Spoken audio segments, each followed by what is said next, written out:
우리 그 박수련 전도사님 남편 되시는 서동욱 장로님의 간증입니다.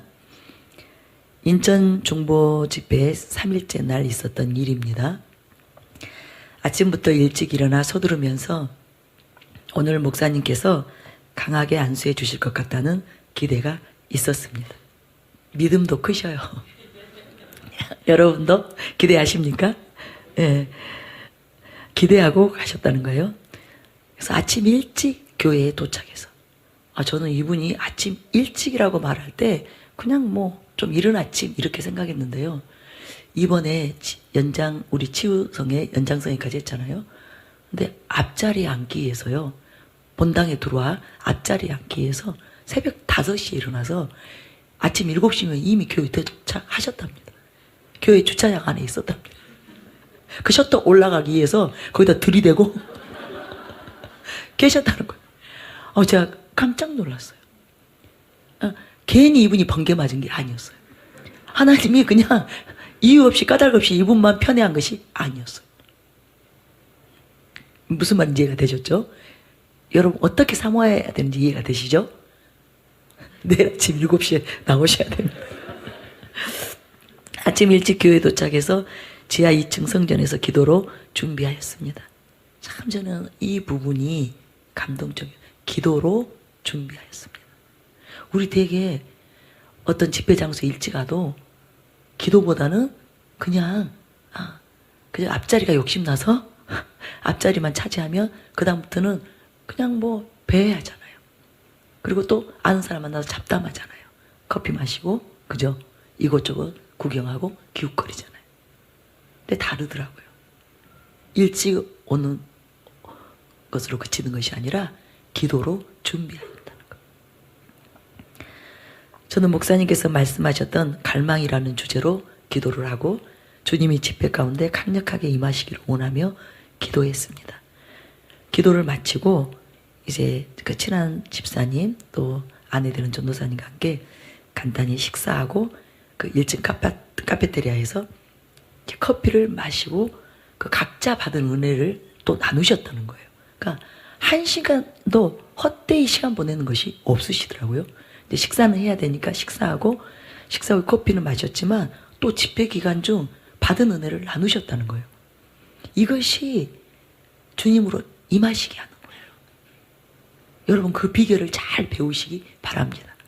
특별한 은혜를 받는 사람들에게 어떤 모습들이 있는지, 어떤 마음들이 있는지, 어떻게 하나님을 감동시키는지 여러분 이것을 잘 배우셨으면 좋겠습니다. 집회 기간 중 각자 받은 은혜에 대해 이야기를 나누고 있었습니다. 그러던 중 제 옆에 커다란 창문이 있어 우연히 그곳을 쳐다보았는데 순간 열린 환상으로 급술거리는 흰색 머리카락에 흰색 천을 몸에 두른 피부는 백인보다도 더 흰 피부에 건장한 남성이 보였는데 천사죠. 이상한 것은 커다란 번개, 그 천사 자신의 크기와 비슷했다는 거예요. 그 번개가 양쪽 손에 하나씩 쥐고 서 있었습니다.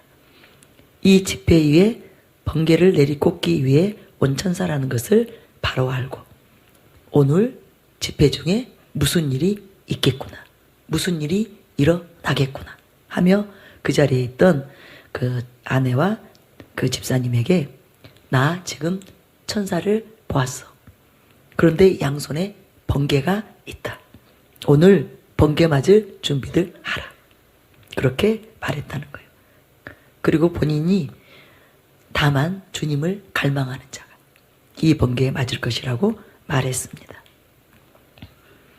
나중에 이야기를 들어보니까요.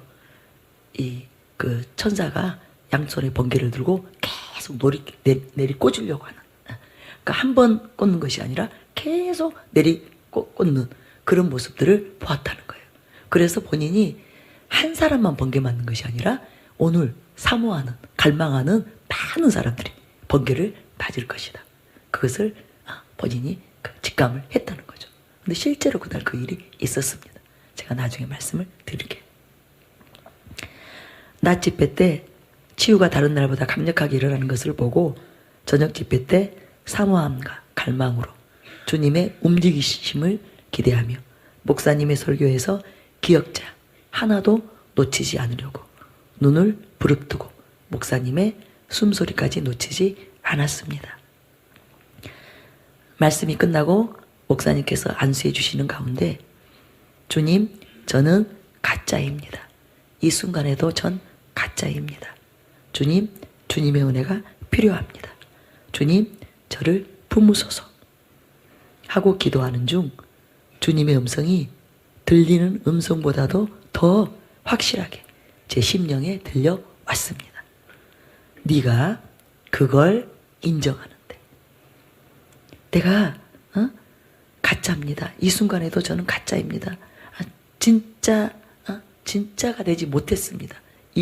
그것을 인정하는데 10년이 넘게 걸렸구나. 그 음성에 눈물이 쏟아지며 제 몸이 진동하기 시작했습니다. 목사님께서 안수하며 기도해 주시는 가운데 강단 앞으로 나가 떨어지며 목사님의 손이 저의 등 쪽 허리에 안수하실 때 저와는 전혀 상관없이 그러니까 본인의 그 의지와는 상관없이 온몸이 뒤틀리며 비명이 터져 나왔습니다. 목사님께서 힘이 다해서 더 이상 소리가 나지 않을 때까지 계속해서 안수해 주신 후에 저는 계속 진동을 하며 누워 있었습니다.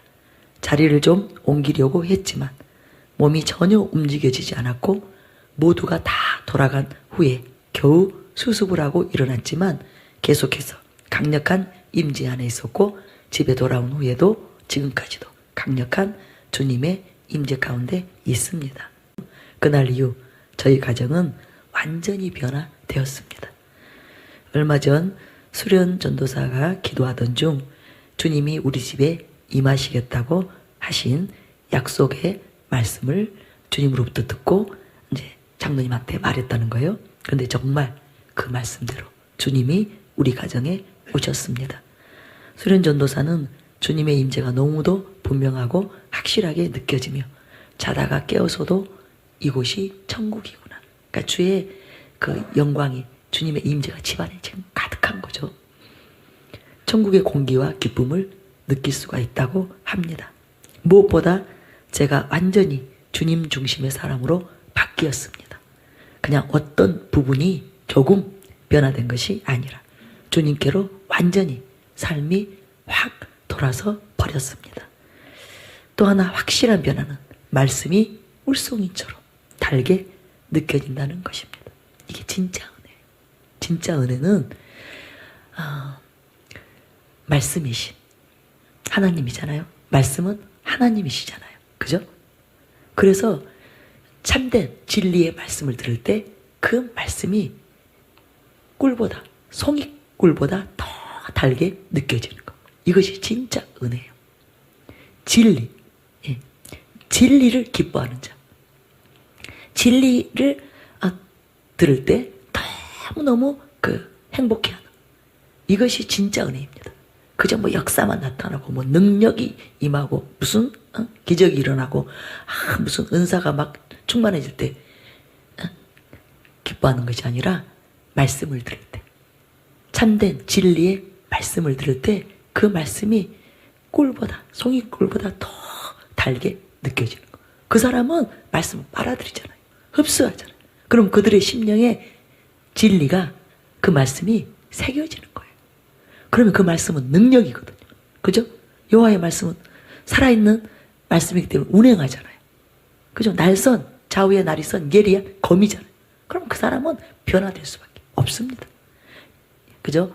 혼과 영과 간절과 골수를 그 말씀이 진리가 찔러 쪼개기 때문에 삶이 바뀔 수밖에 없는 거예요.